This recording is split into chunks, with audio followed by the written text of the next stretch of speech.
Hello, everyone, and welcome to the Padawan Unlimited podcast, a Star Wars Unlimited trading card game podcast.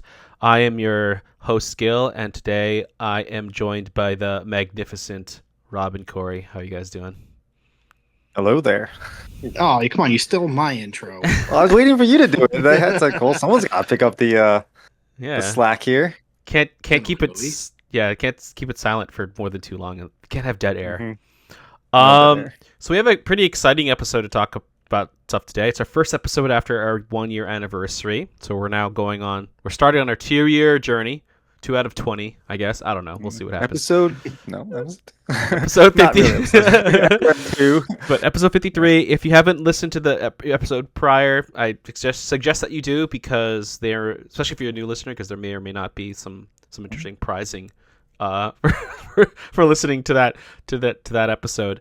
Some logistic stuff. Again, if you're new to the channel or YouTube or whatever, and my light just went out.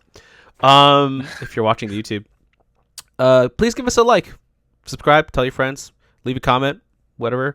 Join the Discord, Patreon. We have expanded a lot within the last however long, and it's been such an incredible journey. It is motivating to have people join our little community, our fun community. Actually, I think we're pretty active. Actually, now that I think about it, There's yeah, a bunch. yeah. There's actually pretty fun group, pretty nice group. Yeah. And It's great. I was playtesting with some people on the road. I wasn't driving; I was in the passenger seat. Oh. But for like an hour as they were preparing for some PQs and stuff. So it was pretty cool. Okay. Anyway, a lot of big news today. If you're new to the podcast, again, we do segments here. So the first segment's about collection spoilers ish type stuff. Then we move on to a meta discussion, which I think we have a very interesting conversation today about that. And then our main segment, and there goes my other light. So now I'm just alone in the dark. So our main segment is going to be about getting back to basics for Star Wars Unlimited as Season 0 is wrapping up. We'll talk about that more a bit later, but how about what you got for us, Corey? What do you want to talk about? Well, FFG had a stream today, which was Boy, really did cool because they showed a lot of stuff leading up to the Galactic Championship. This is the big Star Wars tournament that's coming this year. They've built this up for over a year, and this is essentially the world championship for the Star Wars card game, Star Wars Unlimited collectible card game. And so they're making it a big deal. It looks amazing. I'm so excited. But they showed off some of the prizing that we'll get. They showed off some of the VIP. If you got the VIP pass, some of that stuff you're going to get.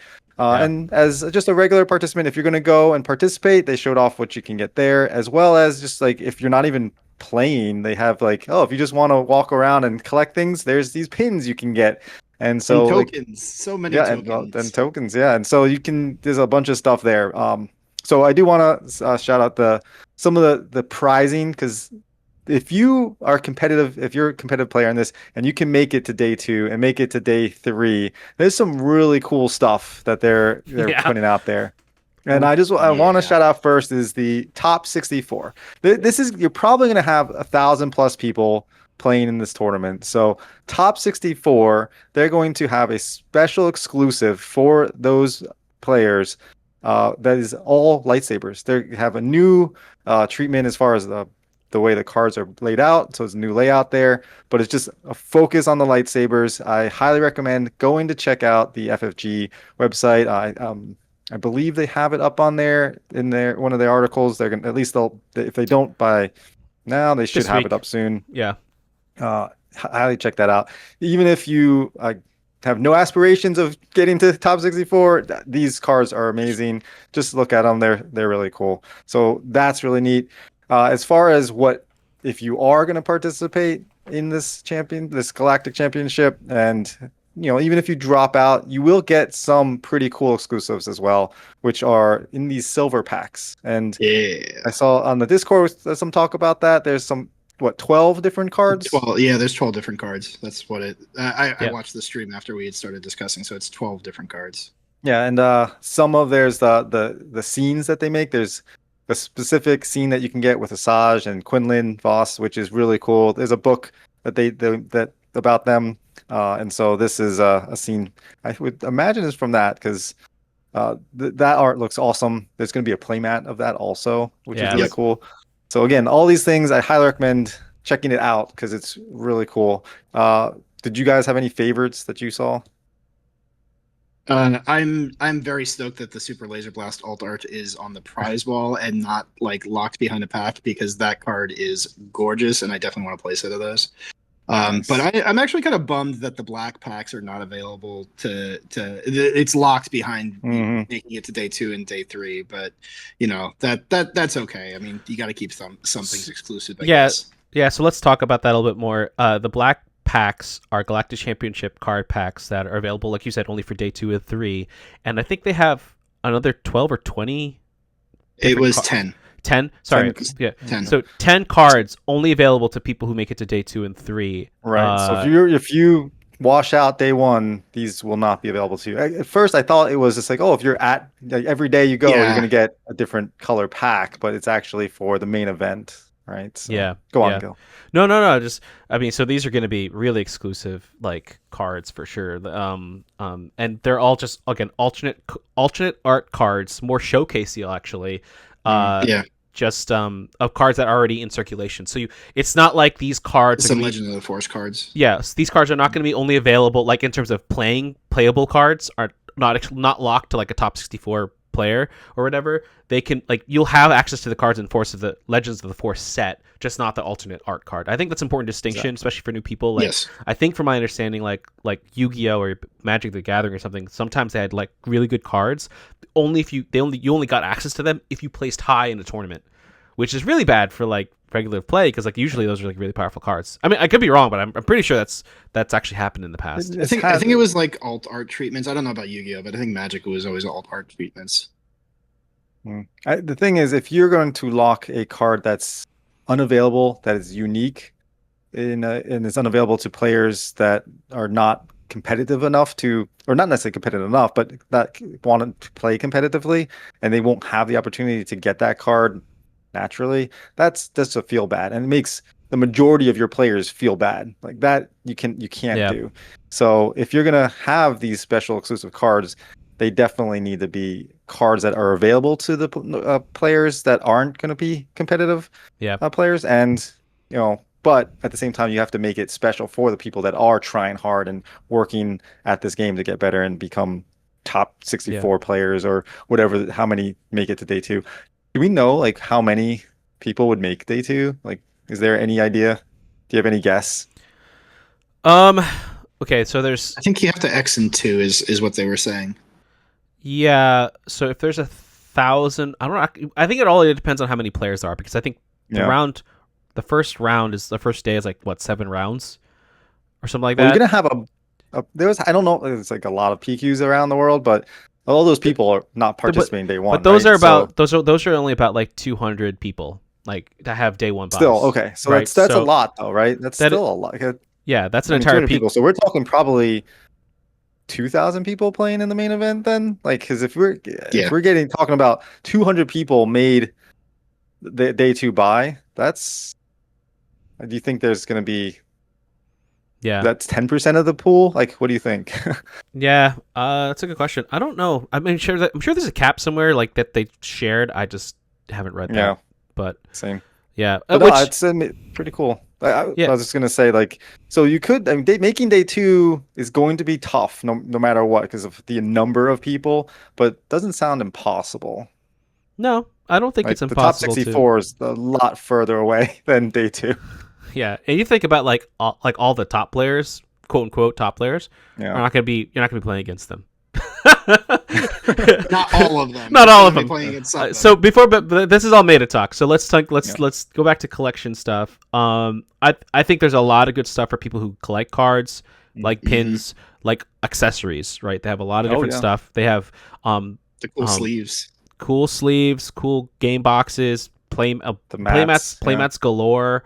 Like the Holy Family. Oh, do I want the Mortis Trio? The Mortis Trio. That looks so good. I'm sure those are going to be like 1,000 tickets per. Again, everything here is ticket based, so you can't just like exchange it for money. You actually need to play. How do you get these tickets? Now, to play these tickets, for those of you who don't know, and this is also interesting for me, you have to play at side events. Side events are either on demand or scheduled. So on demand means like you get a group of people to just join and like pay for a group to play like some type of game format. Scheduled means that there's a time and slot, usually 2 or 3 throughout the day, each day, and there's a cap to these players or to this. You pay money to get tickets, to get like play tickets. You then convert these play tickets to be able to play in these events. This is how they're doing it. It's kind of weird. And then depending on your record, you get prize wall tickets. Tickets from these tickets can then be exchanged at like a kiosk of sorts, like a little mini store, for whatever prizes are on that prize wall. These prizes could include T-shirts, cards, accessories, the silver packs we mentioned silver packs, earlier. game-genic like accessories, tokens, whatever they decide to do. It comes to the point where you have to really think about like how much are you going to spend versus like how much time and money you're going to spend, because you have to be very methodical. It's like darn near impossible to get everything, I think. And there's 2 things especially that are quite expensive, and that's the Darth Vader and Luke Skywalker showcases. The leaders from Set 1, Spark of Rebellion, they did not have a showcase up until the regionals and sector qualifiers. Yeah, and to be clear, like these are variant art, alternative art cards, not hyperspace or anything. These are like actual. Well, not, well, they're borderless. They're borderless, but like they're showcase cards. Like you mentioned, so they have a different treatment of foiling and. Yep.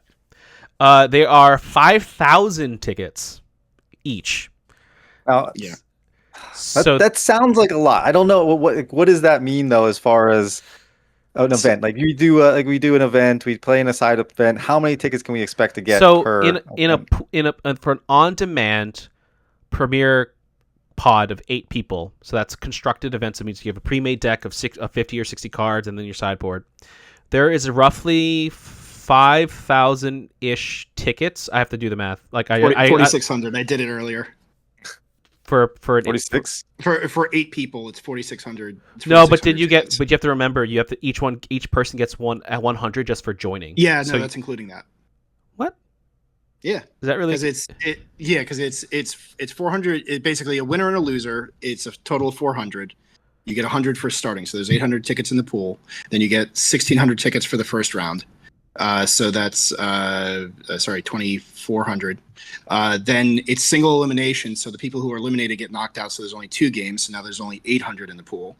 So no, you don't get eliminated. You're just is it single? It elimination? said single elimination. It said single elimination.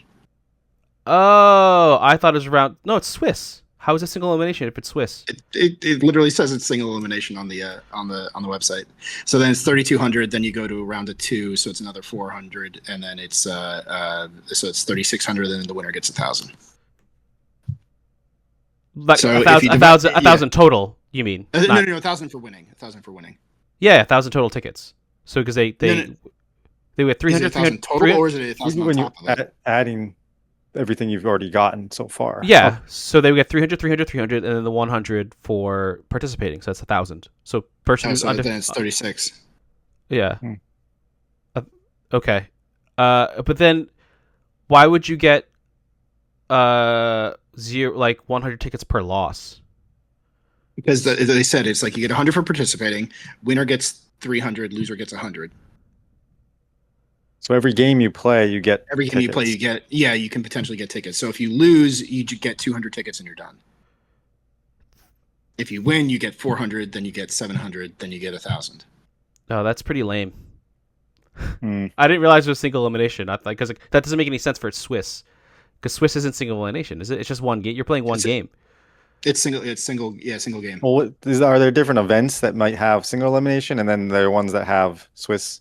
There might be different events that have different formats. I was taking a look at this earlier, and so there's a single elimination. Like so, the premier events are single elimination, single round. Draft is single round, but you play 3 games. The ticket yield was a lot lower. There's a win a box tournament, which is premier rules, so you're playing best of 3, but best of 3 rounds. But that's like Swiss. 3. It's Swiss, so it's going to be 3 hours and change. For that. And and it had like you win a box, and the yield was like I think 4,800 tickets for the entire pod, but it's over 3 hours, so the per hour rate is pretty low. You do get a box though, so if you win. Well, either way, that makes it much more difficult then. I didn't realize that the on-demand was single elimination. Got to reread that. Because if that's the case, that makes it much more difficult to calculate. Because to get 10,000 tickets... If you want to get both showcases. If you're trying to get both showcases, or a showcase or whatever, like, that's days of time to, like, actually accomplish. Because you like... Yeah, which means that like you're either grinding the entire time to get the showcases, or doing everything else. You can't get both. Yeah. It's like almost impossible. It's darn near impossible to get both unless you do all the major events and like win them. But even then, that's like 2,000 tickets for 7 hours worth of time, and that's just not feasible. I'm very interested. You just play Sabine and win your matches in 20 minutes. That's but you have to wait for everyone else. So everyone else plays Sabine. So coordinate 200 Sabine players. That's so funny. No, you just have to coordinate 8 pods of 8 of Sabine players. That's what I'm saying. Oh my gosh. Yeah. Which and everything's a 15-minute game, and then you're done in 45 minutes. Yeah. But then you have to think about like you can't collude technically, for stuff. And I think that Xander on the YouTube said that like you can't on the stream said you can't transfer tickets. Which I assume was just like, I hope he means just like you can't exchange for cash on the premises or like favors or whatever, because like I'm sure there's people who are not going to spend all their tickets or use all their tickets and what they might give it to the kids or something. You know what I mean? Like it'd be really, I think, very difficult to do a collection if there was like really hard control on these tickets. But okay, that's interesting. So it's going to take a minimum of at least 20 hours if you grind straight to get both showcases.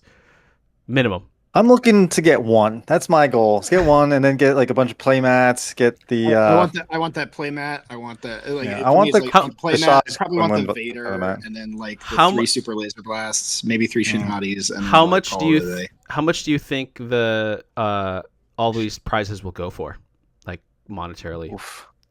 I mean, they're pretty exclusive. I mean, like exclusive-ish, but obviously the stuff that's like the top 64 lightsabers are going to be thousands of dollars, like for the pack. I think so. I think there's only 64 of them in the entire world. Sure. Well, I'm thinking not the cards that are exclusive to like the top competitive players, but I mean like to like you and me who are just going to be like prize wall stuff. Like, do you think the game boxes, the deck boxes are going to go for like $50? Do we think the mats are going to go for like 100? Do we think? I think the going rate. Yeah, I think the mats could get there. The game boxes, I don't know. Like you might be able to get 50. I would say the cards, like the Super Laser Blast and those cards individually, you could probably get a pretty good amount for. My guess if they're widely available though, that's because like the Super Laser Blast, for example, like okay, it's anybody who has the tickets to get them. Sure, but like they're a little bit. People that are going to be grinding for that or thinking about it as much, and there are people that are going to want it, and there's always going to be FOMO involved. But I could definitely see them going between 25 to 75 or even somewhere in that range. Yeah, but that's where I mean, like this stuff is what I really want to see, like elevated. Like this, I want to see, like I want to see those playmats, the top 64 playmats, and those types of things be super valuable. Yeah. So the black pack cards I think are going to be particularly like that Falcon is going to be stupid money. Falcon's nice. Let's put a value on that. What's stupid? What's stupid money? You think like $100? I think it's probably going to go for 150. Like with how prevalent it is in a lot of decks. I mean, like, yeah, it's going to rotate out soon, but like it's prevalent in so many decks, and it's such a staple, and it's a very unique treatment. Like there's not anything that's even close to. So you think that's going to be the most valuable card in that set? Yeah, that and like probably Luke, actually, the Luke pilot. Luke's going to be good. I think Anakin's actually going to be. Luke's going to be that much, but Anakin might be. It depends on Anakin's going to be up there. It depends on how popular I think the new Anakin leader gets. Because I do think that Anakin, the legendary Anakin, will be a staple of the white Anakin deck, but if that's not a popular deck, then his value is going to stay kind of, it'll be high, but it's not. It'll be like 75 to 100 bucks. Yeah, it's hard to say because they're like some cards we haven't seen in action. Like Darth Sidious looks like a cool card, I think. Sidious will be good, and actually the other one is going to be Tyrannus. Tyrannus is going to be in every villainous deck. Tyrannus is good. No, Go ahead, Joe. No, I think these cards are going to surprise us in terms of value because it's going to be 3 weeks after release to the mass market. So new people are going to realize, oh, there's cards out there that are exclusive to what? And they look good, and they're named. They're not like, it doesn't say like Sith Lord. It says Darth Sidious. You know what I mean? I think it's going to command a higher value. I'm actually bullish, but I'm always bullish. In terms of, I'm always positive. This is a positive podcast. It's a positive podcast. So I gotta be bullish. Even though we had a slight debate about tournament play, but I'm just dumbfounded that it's a single elimination. So someone could like pay $10, lose game 1, and only get 200 tickets. That is why. Hey, they would only spend like 15 minutes and then get right back in. But that's just like. But that's just wild to me. Like, I'm looking at it right now, and it does say these 8-player on-demand events will be run using Premier format. Matches will be single game matches using single elimination tournament format over 3 rounds. That's just upsetting. That's just upsetting to me. Like, what if you go with your buddies, and now every round your buddies are just standing around doing nothing, waiting for you. Like, you play Watch Machine and always win. Oh my god! It's a joke from my miniature days, but you'd watch other people play games. Yeah, you always win because you're not playing. I can't believe that. That's just upsetting. But on more positive news, and unrelated to Galactic Championships, I procured another serialized card for Jump to Lightspeed. Hell yeah! It is Blue Leader, number 1, 2, 3, baby. Nice. Yeah, I got a good value. Man. I got a good value on this card. I actually posted an article on the Patreon ahead of a video that I'm going to post in terms for a market update for Jump to Lightspeed. Just some brief notes.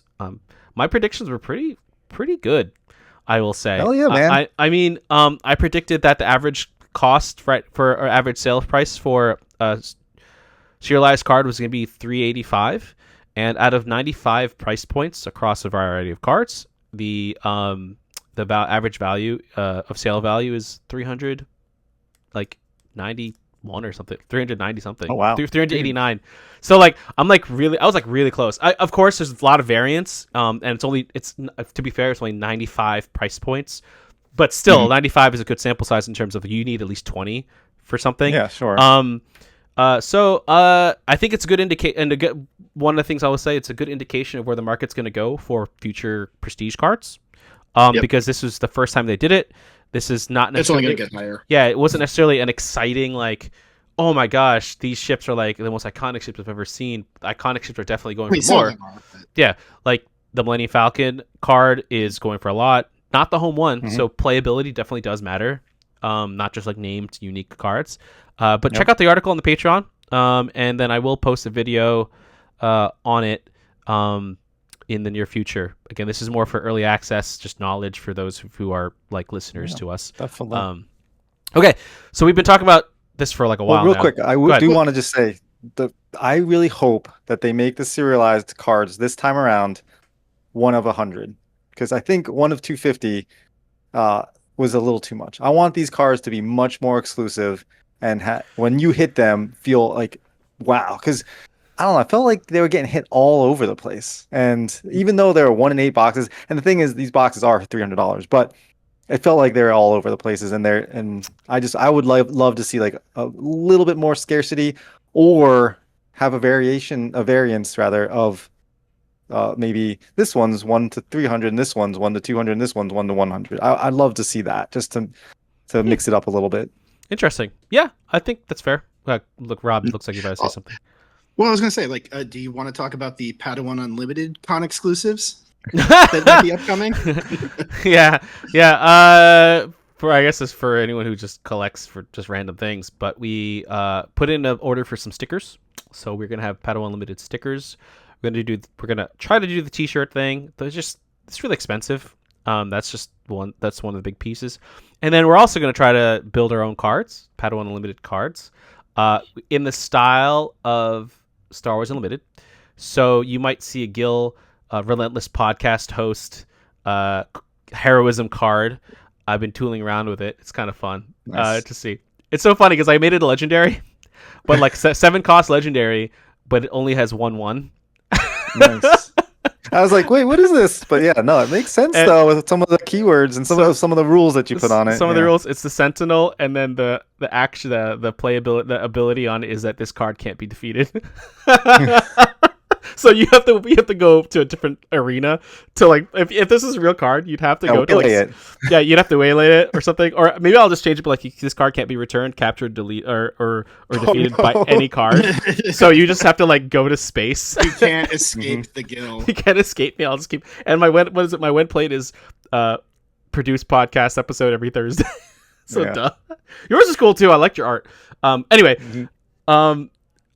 look forward to that. We're going to see if we can get that done before the Galactic Championships, and hopefully you can collect the set. Find us at Galactic Championships. We'll be in purple shirts. Yep. Okay, so we've been talking about collection for quite a while now. Meta time. So let's talk to let's go to Meta. Rob, I know you're eager to talk about this topic. Yeah, so they announced a new format today, and I am hype about it. So it's we'll start with the description. So they're calling it the Trilogy format. So what it is that you are going to build you're going to build 3 separate decks with no sideboard, and you're going to bring those decks to play against your opponent. So right off the bat, you have 3 decks. Those decks have to be different leaders. They can and no repeated unique bases. So you can have multiple green bases, but you couldn't have 3 ECLs, for example. Additionally, you can also only have 3 copies of each card across all 3 decks, meaning your list in deck 1 can't have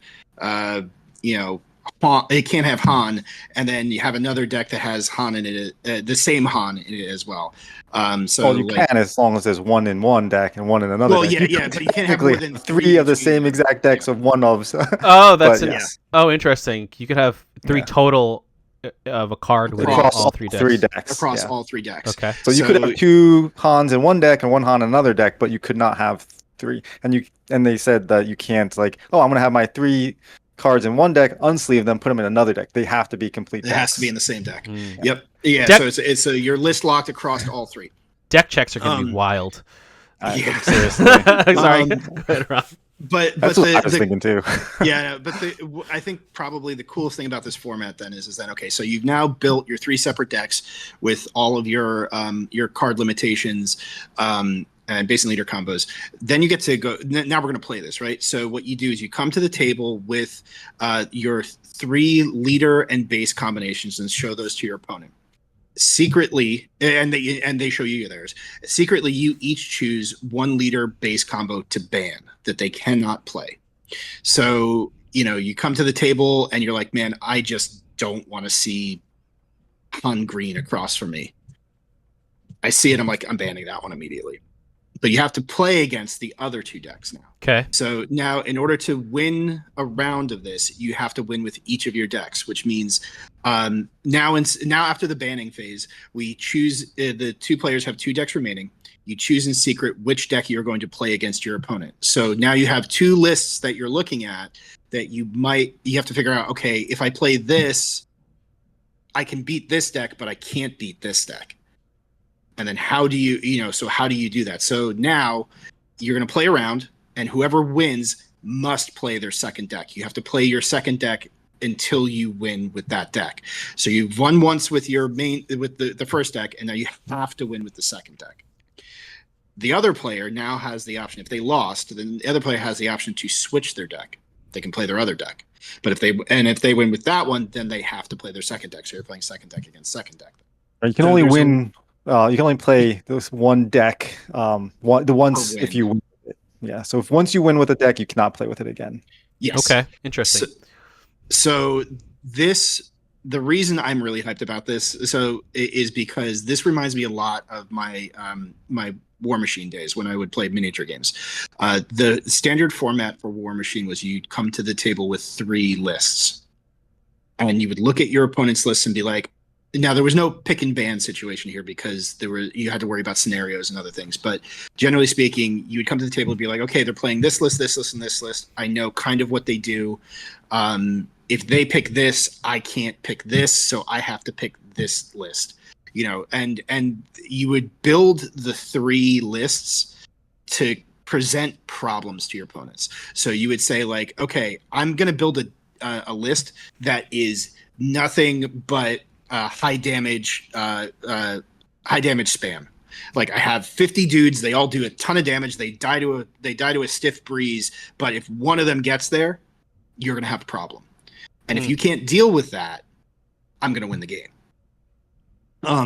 So you would create these lists that were just utter skews. It would just skew really hard into something. And if your opponent doesn't have an answer, then they're in trouble. So in this scenario, you might do something like that to be like, okay, I'm going to build this skew list, and I'm also going to build a really strong meta list. Now you have to choose which one you want to ban. Yeah. And remind me, were any card is playable? So like Boba, set 1 is playable. So they've said it's the Eternal format. Now is it using the Eternal format or is it using the Premier format? I thought they said it was Premier. I mean it's Premier format for the list construction, but there's already unique rules to this. So my gut instinct is that I think like Boba, Django, Triple Dark, DJ, and what's the third one are still banned, or the 5th one. I think those are all still banned. Just because otherwise you're going to be like, okay, I'm going to bring Django, and I'm going to bring Boba 1, and I'm going to bring Han Yellow, or Han Green, or whatever. I mean, what's wrong with that? You can ban one of them.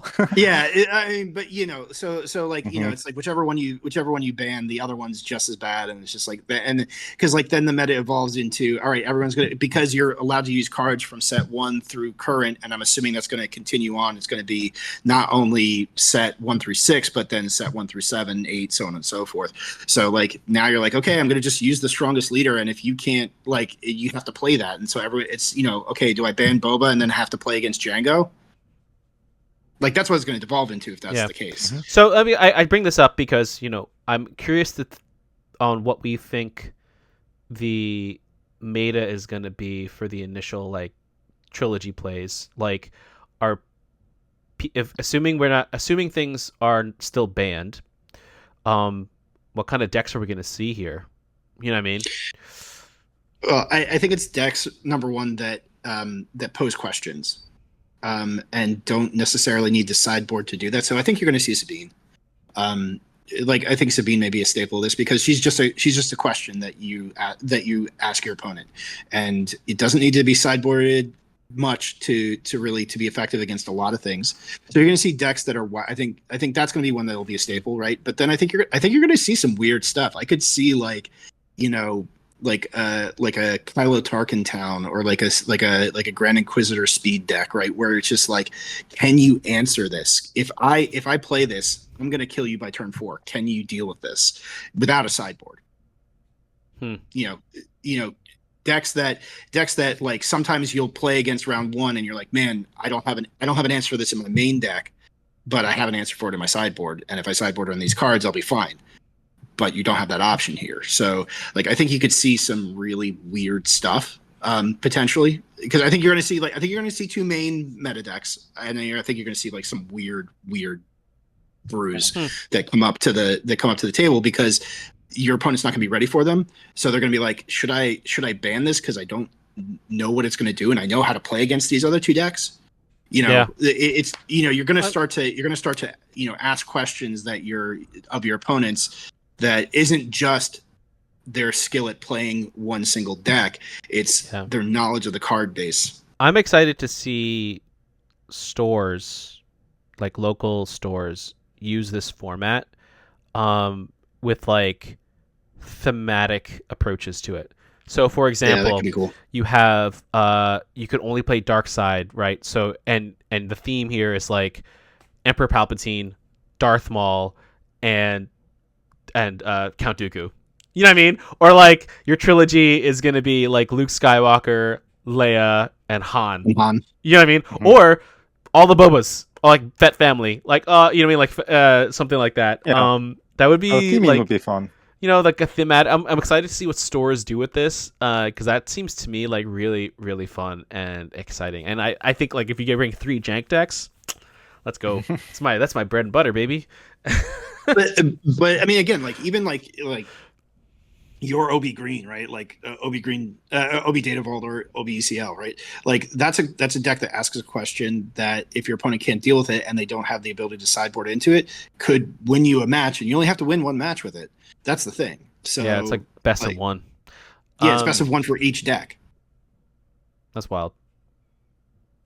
Yeah, It's a really cool idea. I like Yeah. it switches things up a little bit because it does, like you said, it does encourage like digging through the sets and figuring out Mhm. what can go where and how it can fit and what decks can do what, and the card knowledge is going to be meaningful here as well. And yeah, I'm excited because a lot of times you'll have decks and it's like, oh, I gotta take this deck out of my decks. I'm using this card, all these cards in this other deck, and it's like Yep. now you have to figure out how Yeah. can this deck work without having 3 malls in it or whatever. Which deck gets the Falcons, right? Like well, there's like a bajillion Falcons now, so. well, Just kidding. it gets the 2 important Falcons. I will say, what else can I say? I think that. Do you think this is going to be accessible for new players, like as a format, or do you think it's a little too complicated? I think For new it's players. more rewarding for people that are into the Playing game and longer. have played it and have experience with it because of the card knowledge being so important here. But I think it could be fun if your friends are like, oh, hey, I made these decks. They all play like this is a full 3 aggression decks or one of each type of mid-range control and aggression. aggro.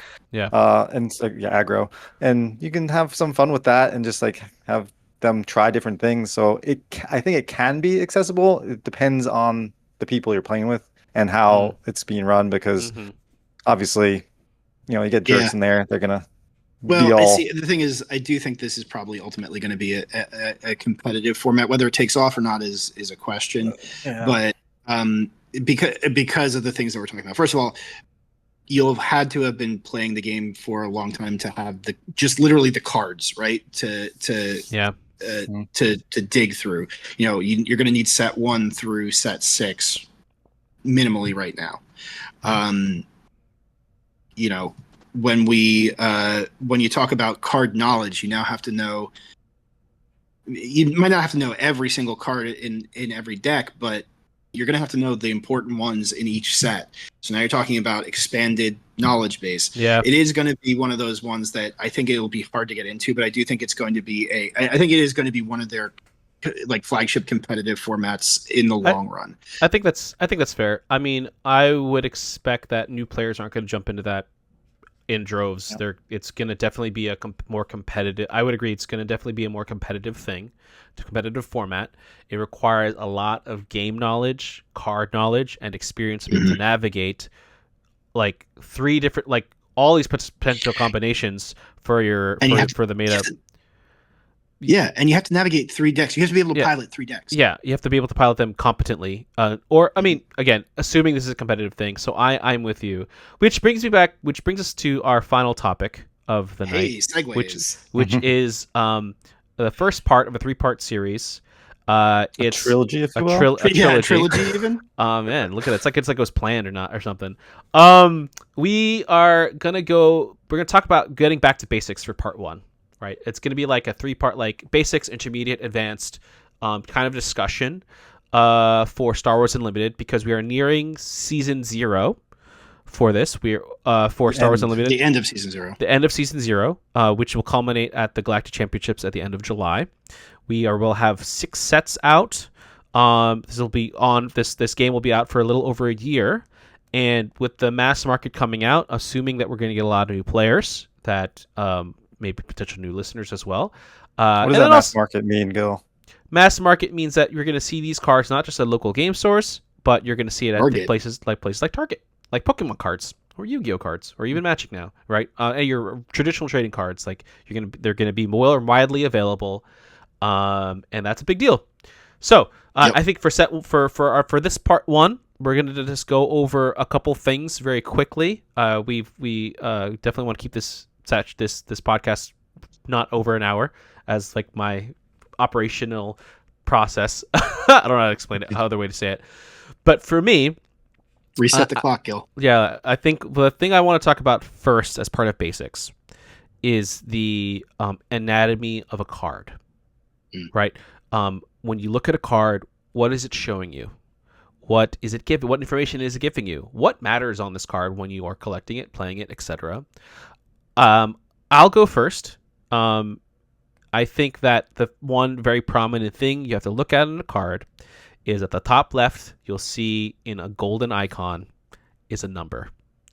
That number indicates that the card costs something to play, right? So if it's 1, it costs 1 something. If it's 2, 2 something, 7 something, right? This can be manipulated in a variety of ways with more advanced mechanics. We'll talk about that maybe in part 2.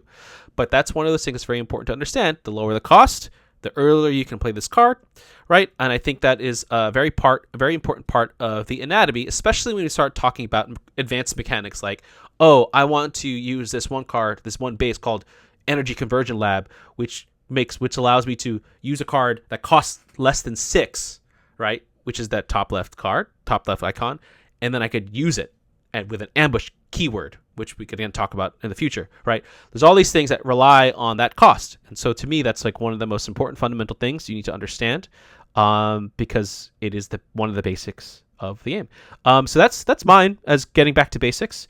I know I kind of threw this on you guys, so whoever feels like jumping in, what do you think is back to basics type knowledge that we that's good for new players, and even as a refresher for more advanced? Definitely. I think, and we talked about the importance of card knowledge, but you don't need to know every single card to build a deck. You can net deck, as they call it, which is go online, find a deck that is competitive if you want, or a janky one. Like we on our Discord, we have a whole section for decks that people come up with. We can workshop them, we can figure things out, talk about it. So come on in, we can do that, and we can build decks together.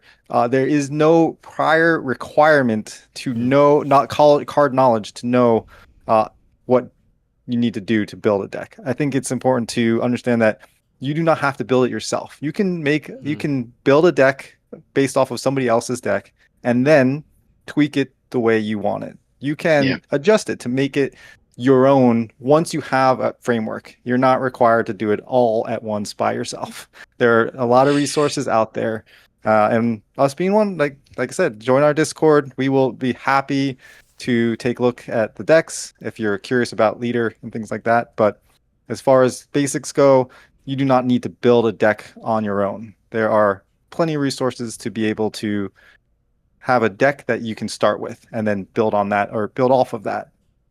Yeah, so if you're Nala-say curious, jump into the Discord.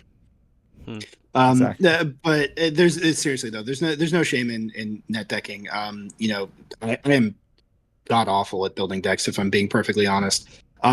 So I will often net deck decks because while I understand the theory, sometimes just like tying all the cards together and like how they all go, how they're going to interact with each other, I just can't quite see the matrix on it. There's no shame in it. I go there and like, okay, what's a good list? I'm going to play that, and then maybe I'll start to tweak it beyond that. But I'm not the one to start with a deck from scratch more often than not. Yeah, I think that's fair. Yeah, one of the things that, while this may be a little bit more of an advanced thing down the line, understanding what these are and where they exist on your card is important, and that's going to be traits. So don't, when you're first starting the game, don't necessarily worry about them. Maybe one you want to look at is like Rebel, right? Because Rebel pops up a lot, particularly from set 1, and you'll see it in a lot of cards will say Rebels get X. So look, you don't necessarily need to know what all the keywords are or what you're looking for, but it may help you also build a deck. If you're trying to build a Rebel themed deck, all the cards, so where the where the traits exist are there's the main portrait on the card, and then underneath the main portrait there's a little bar, and that's where all of your traits will exist. So it'll say, Rebel, Force, Jedi. Maybe, Force is going to be a big one. Force is going to be a big one coming up. Yeah. So always look at those, because that may help you at a beginner level group cards together that might want to play together. So Rebel cards might want to play together. Force cards might want to play together. I think that's very important. Sorry, just as a quick interjection. It is very important to understand that keyword and traits are two very different things, even though they seem synonymous. So what, Rob, you're talking about, keywords are in the middle, like it's pretty much the middle of the card. They are traits are in the middle of the card. Traits. See, exactly. I already messed it up. So traits are the exact middle of the card. They are separated by like bullet points, right? Or something? There's like a dot in between them. If there's more than one. Yeah. Sorry for interrupting you, but I thought it was like important because it's happening with you. I was getting tongue tied with it as well. I still forget that, but it's very important to understand there's a distinction. That you need to know. Yeah. And the distinction is that keywords are in the main text box, so at the bottom third of the card, and they are always bolded in red. Yeah. Those are keywords. Yeah. So things like ambush are a keyword. Yeah. Okay, and we could talk about that. I think maybe we'll talk about that tomorrow. Go a little more depth about keywords and what they do mechanics wise. Next podcast. Tomorrow. Oh, I said tomorrow. next podcast episode. Do next week. The other anatomy of a card that I think is also important, because I've had people who've actually played, like more experienced players, forget this sometimes, that there are unique cards.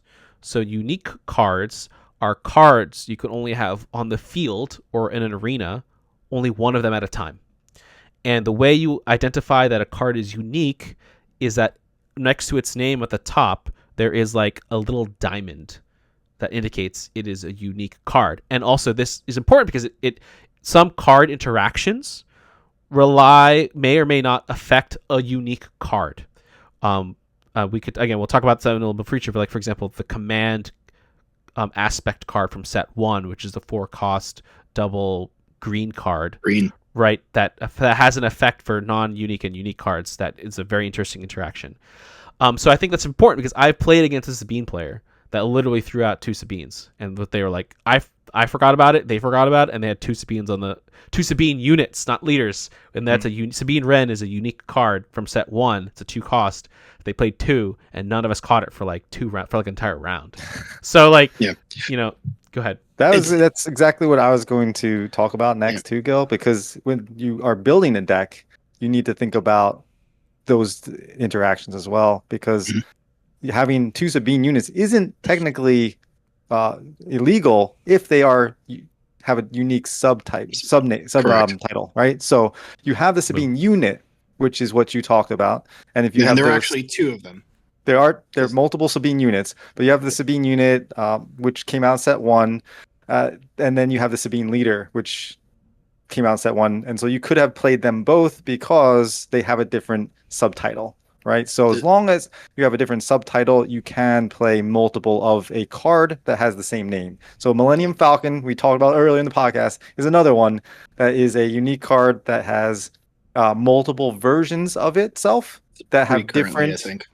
Right there, and if you want to count Gold Leader, you can too. I don't know. I guess it's true, but that is a different card. But Millennium Falcon itself has multiple cards with a different subtitle, and those 3 units can be on the field at the same time, but the same subtitled unit cannot be, and it will destroy itself. And you can choose which one, and you can actually use that to your advantage sometimes.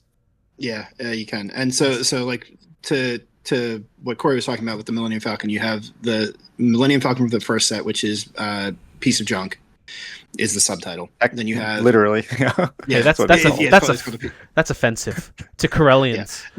Sorry. Then you've got Millennium Falcon, Lando's Pride, which was from set 2, and then you've got Millennium Falcon, Get Out and Push from set 4. So there's three separate Millennium Falcons. They all have the name Millennium Falcon, but the subtitles are different, so you can have one of each of those copies out on the board. Interestingly, though, if you have a card that says name a card and you say Millennium Falcon, it targets all 3 of those. Yeah, that's wild. Well, that's advanced. All right, let's take let's take a step back. Okay. All right. So I think another part of card anatomy, and this is more for the collectors, is on the bottom right. You will see a number set and like an icon of some sort, like a letter of some sort, not an icon like other card games, but it will literally say it says CURL, and then in like a special color icon, and then next to that is going to be a number.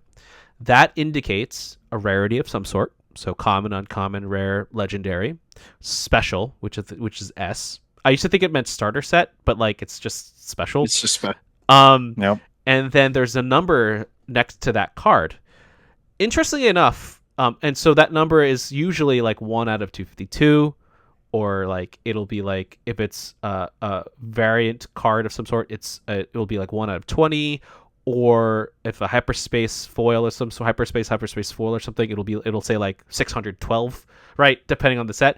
But that number indicates the placement of that card in the set that it is designated to be in. So in set 1, there's 252 cards. There's 1 out of 252, and then there are weekly play cards that you get. That's one set of 1 out of 20. So or like out of 20 cards. There's also we talked about Luke and Vader. They have like judge cards, which is like 1 out of 2, right? So like these are different things that give you an indication of the potential value of the card, and also where it is placed when you are trying to organize your cards from a collection of some sort. I think that's very important to understand. I didn't truly realize that until like well into collecting set 1 or 2. It is definitely something to, in terms of the numbering system. I mean, I didn't really fully appreciate it until like set 2. So yeah. There's another thing to take a look at with those along the bottom of the card, and that is starting with set 4. There's going to be a little A next to the I think it's next to the set acronym in the bottom middle of the card. It's important to know this. It's next to the middle part. It's next to the middle of the card. So right now it's an A in brackets. The reason that's going to be important is because with the introduction of set 7, all cards in set A are going to be valid for Premier Play Premier Play. But cards that do not have that, i.e. sets 1 through 3, will no longer be valid. So sets 1 through 3 will eventually rotate out of use in Premier Play. Good to know. That's another a new interesting one. thing. Yeah, I was going to say another interesting thing about card anatomy is that all events have their pictures on the bottom, and the rule text is at the top. Really? And units and upgrades. What? Units and upgrades all have the text at the bottom and the picture at the top. Yeah, it's flipped. Did you not pick up on that? You still haven't picked up on that? Hold on. Back to basics, Gil. Back to basics. That's what I'm saying. Oh, I didn't realize that. I was wondering. Oh, I thought it was just some cards. My God. That's hilarious. Just having a realization, folks. Yeah, man. Hey, man. I'm not. I know I'm not perfect. This is just. Yep. No, we all learn something new. Like exactly. Snap. Learn new things all day. So it's easy. It's like at a glance, it's easy to tell which is an event card because it's on the bottom. Correct. Yep. Huh. Look at that. My confiscate card, the image is on the bottom. Oh, thanks. Yeah. That's why we need this podcast, because exactly. You guys teach me. Shockingly, Gil has the best record at tournaments amongst all of us. So we'll see. All right. One last. So we're running out of time. Let's do one more round of where we think back to basics is important. I mean, I've been focusing on card anatomy. I think that's important. And you mentioned net decking and stuff. Is there anything else you think between you guys is important for a person to fundamentally understand with the card? As far as I'm going to stick to my theme of decks here, and I would say not necessarily it's needed or it's you're wrong for not doing this, but I highly recommend starting out having sleeves and sleeving your cards just to keep them safe and secure, make it easier to shuffle, make it easier to handle the cards and not mark them. Because when you start playing the game initially and the cards start getting wear and tear on them, if you're not sleeving them, they can become marked and you will not be able to use those later on once you start playing competitively, because they will be somebody will probably be like, hey, why is this card in your deck? It's marked. I don't want to see this. I know you, because you now know what it is every time it comes up at the top. So sleeving your cards to protect them, not only for future use, but it just helps managing them and handling them as you start playing them. And starting to do that early is important, because then you don't have those marked cards later on that you want to use. Like you open up a Luke legendary and it's like, oh, this card is amazing, and you're using it and it starts getting scuffed up. Now you can't use that in a deck later on. Yeah. Fair. Yep. How about you, Rob? Yeah. Last final thing? Yeah, so I'll go with